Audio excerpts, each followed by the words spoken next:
Hey, what's up, everybody? This is Ali Tarafdar speaking. Um, so we got ourselves a an important video today that I want to share with you, more specifically on the context of credit repair, right? And credit repair and how to do it the right way, and what you need to be aware of and be privy to when it comes to actual, fixing of your credit, or whether or not you're looking to hire somebody. Some of this context is very essential and critical to your journey of credit repair, and of course you as a consumer trying to get your credit fixed. So let's go over this topic. I have 3 points that I'm going to cover with you today. It's going to be a very short few minutes, but just bear with me as I go through this, and you'll get the importance of what I'm trying to demonstrate to you.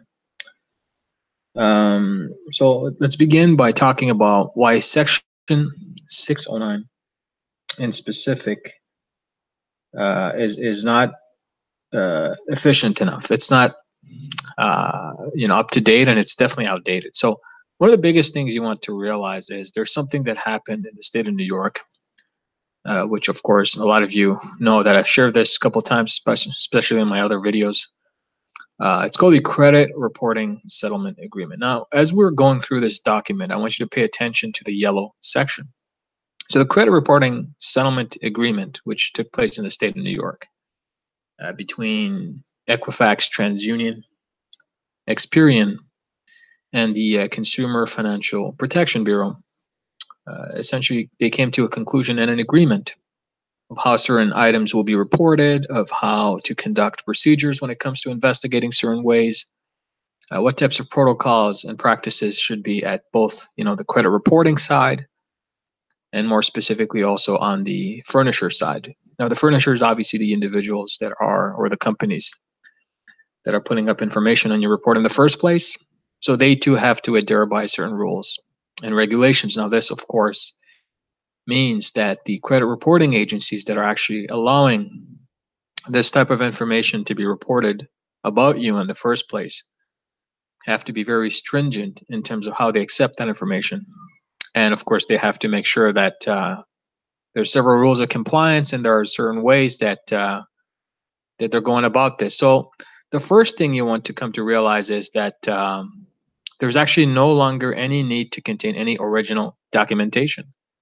And with that said, the credit reporting agencies can rely on the investigative procedures of the furnisher. What that means is, if a furnisher is putting up something, they're essentially certifying that the information they are providing is in fact accurate. Now, with that said, some of the things that we want to come to realize also is that when it comes to, let's say, a credit reporting agency investigating, let's say you file a dispute and the credit reporting agencies, they submit something called the ACDV. And in that form, they have something like right now, specifically after this settlement agreement, they have something that you can attach an image. And as I mentioned in my previous video, that image can be additional documentation to prove that, look, an item is posted a certain way and it's not accurate, and therefore you have to delete it.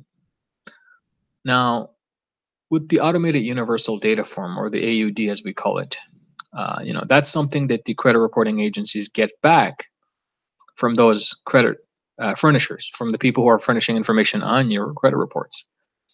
When they do that, there's a little checkbox that they tick saying that, look, I certify that this information specifically contained in this investigation has been verified.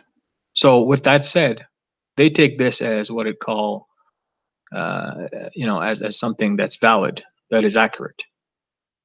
So it's a couple of seconds it takes between an ACDV and an AUD to be filed back and forth. Really, it's saving a lot of time, a lot of effort. Credit reporting agencies are, of course, they reduced a significant amount of manpower and resources and number of hours required to investigate, because they're getting thousands of disputes, obviously.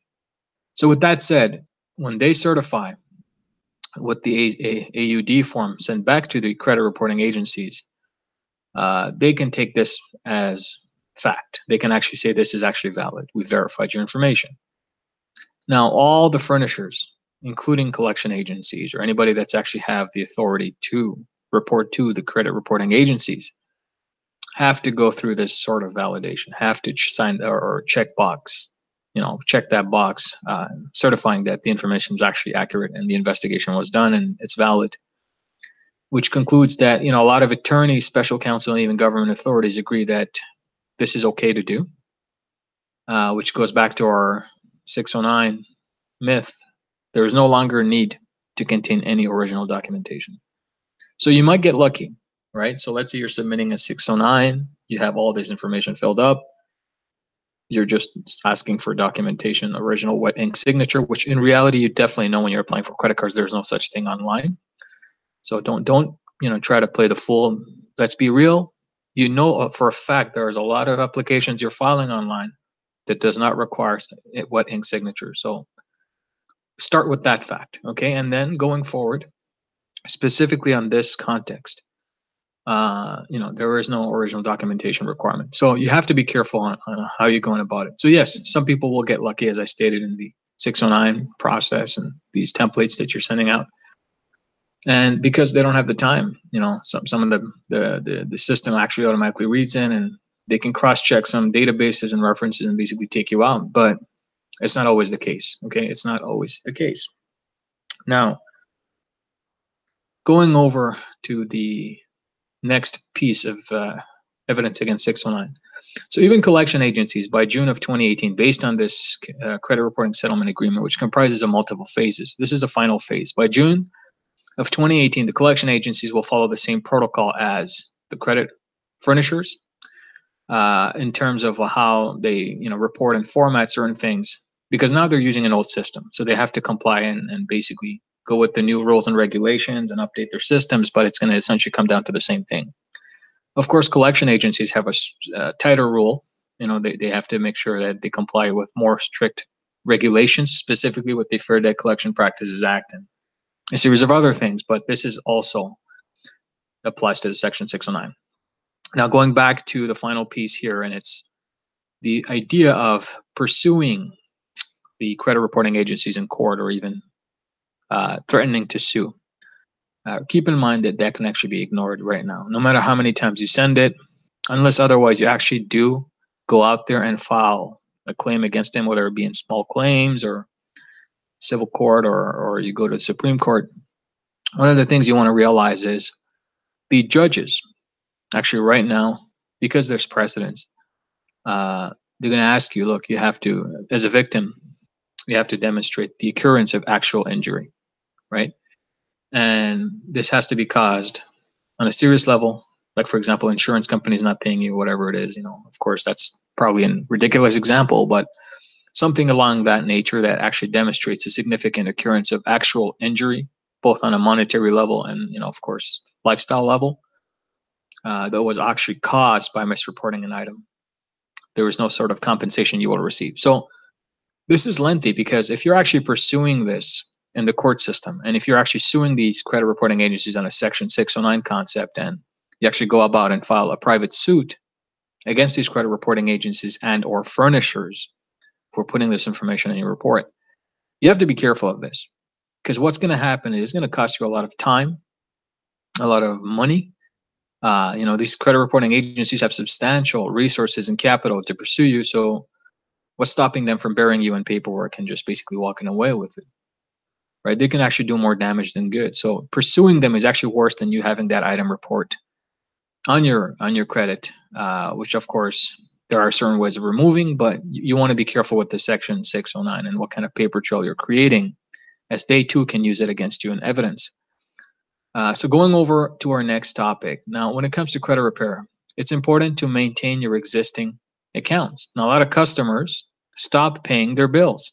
They actually think that, this is okay because we're doing credit repair now, so we can fix that. The problem is that's a huge mistake, because if you don't pay, no amount of credit repair can fix the damage of that kind of negligence. Okay, because what's going to happen is it's going to pile up. Your consultant, whoever's working on your credit, is going to have to do a lot more work. There's no, compensation addition to whatever you're already paying based on whatever items you already had. Well, I'm not saying that this industry is all about the money, but it's also about the logic right? When you're doing credit repair, you don't want to keep removing items and adding it, because it's just going to be an infinite circle of use pending, depending on how the program is that you're applying with. But it's going to be constantly you spending that money for no reason, where you can actually use it towards paying those bills. So one of the things you want to concentrate on is you want to work in constant communication with your creditors, to be good and strategic, so that at least you know for a fact. And that includes, making sure your payments are timed. That includes making sure you check your bills, your any type of changes that are happening to your accounts. It's something that you need to keep up to date with as you're simultaneously fixing your credit. Another thing you want to do is you want to aim to reduce your debt load as much as possible. So you want to pay down whatever high interest credit cards or loans you have. And of course, check around if there's a possibility of you getting a 0% balance transfer. Now, one of the biggest things of balance transfer, there's a little fee, 3% fee that they can actually charge you. And if you have the financial capability and your debt is large enough that it's making a significant impact in your cash flow and your savings each month, and then you know for a fact that you have the ability to actually pay that debt down in a matter of 6 to 12 months on that 0%, then it would make perfect sense. Sometimes you can actually take it up to 18 months or even 2 years, but at least a good majority of that debt can be paid down with this rate. So if they have that, then aim for that. Or else, if you don't have the ability to pay it down, you can't sustain it, you know for a fact it's going to go back up, there's no point, because then you're wasting that extra 3%. And of course, it's all the same. So you want to have that ability to pay it down. That's very important. And I'm going to finish off with our last point. Our last point is enforcement on a consumer level versus the government, right?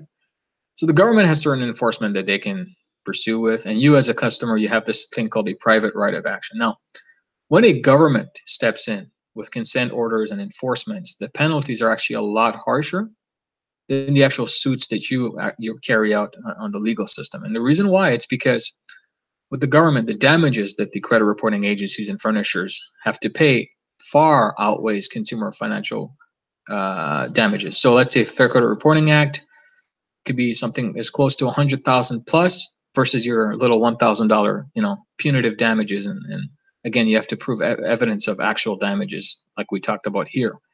But at most, that's going to be a little thing that they're going to have to pay, and it's not going to you. It's actually going to what we call the judge and the court system and the legal system. So for them, it's a lot more scary to have to face the government than to face you. So what they don't want you to know is basically the credit reporting agencies don't want you to know the laws, the knowledge that you can actually gain from enticing the government to take action against these perpetrators or those people that are non-compliant when it comes to reporting. This includes, of course, how compliance was followed, what kind of evidence of misreporting you can show them, what protocols you're using for that, and specifically, can you demonstrate to the negligence of how they went about investigating. That requires a little bit more of an in-depth knowledge in reference to identifying, certain patterns when it comes to consumer reporting, particularly with your credit. If you have evidence of that, of course, you're getting the updated credit reports as they're disputing. But you have to challenge them on the side of compliance. Really, it's all about compliance challenging and verifying whether or not they followed the proper procedures and protocols as required by the what we call here the credit reporting settlement agreement, right? So there's a lot of things that changed, okay? And this is actually harder for consumers to pursue private actions, because so a lot of people will go to their attorneys, they have problems with their credit, and their attorneys are going to say, let's go and file a suit against them and all that. And all it's doing is it's making your attorney's pocket fatter, and you're paying their bills on an hourly basis. What you want to do is find a way to get the government to enforce their laws and send consent orders and bring about these type of penalties, because what it does now is, okay, our incentive of removing this item is far greater if we do it now than to pay that 100,000, because it's going to cost us out of our pocket. It's a business expense that we cannot afford to spend on. So you have to think about which way you're going about credit repair. If you want to do it right, these are the three things that you need to know. You want to understand why Section 609 is outdated, as I mentioned here. You want to make sure you're maintaining your existing accounts. You have to be strategic. You have to find areas where you can improve on, particularly lower your interest rates, because that's critical. And of course, you want to find a way to get the government to enforce certain rules and regulations. And you have to verify whether or not the items that are being reported are either compliant, are there certain things that you've noticed that is not up to date? For example, people say on my report, look, I see the date updated. It's not the recent date. It's like 2015 or whatever, right? So there's a lot of things that you can look into it.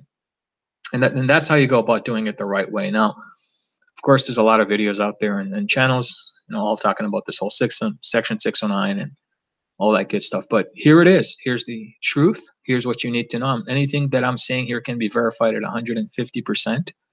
Of course, you can check it out, and then from that perspective, make the right choice of who you go with. Now, Best Credit Resources, we do the credit repair for you.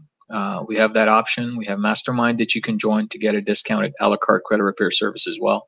So we invite you to look over those options and explore what you can.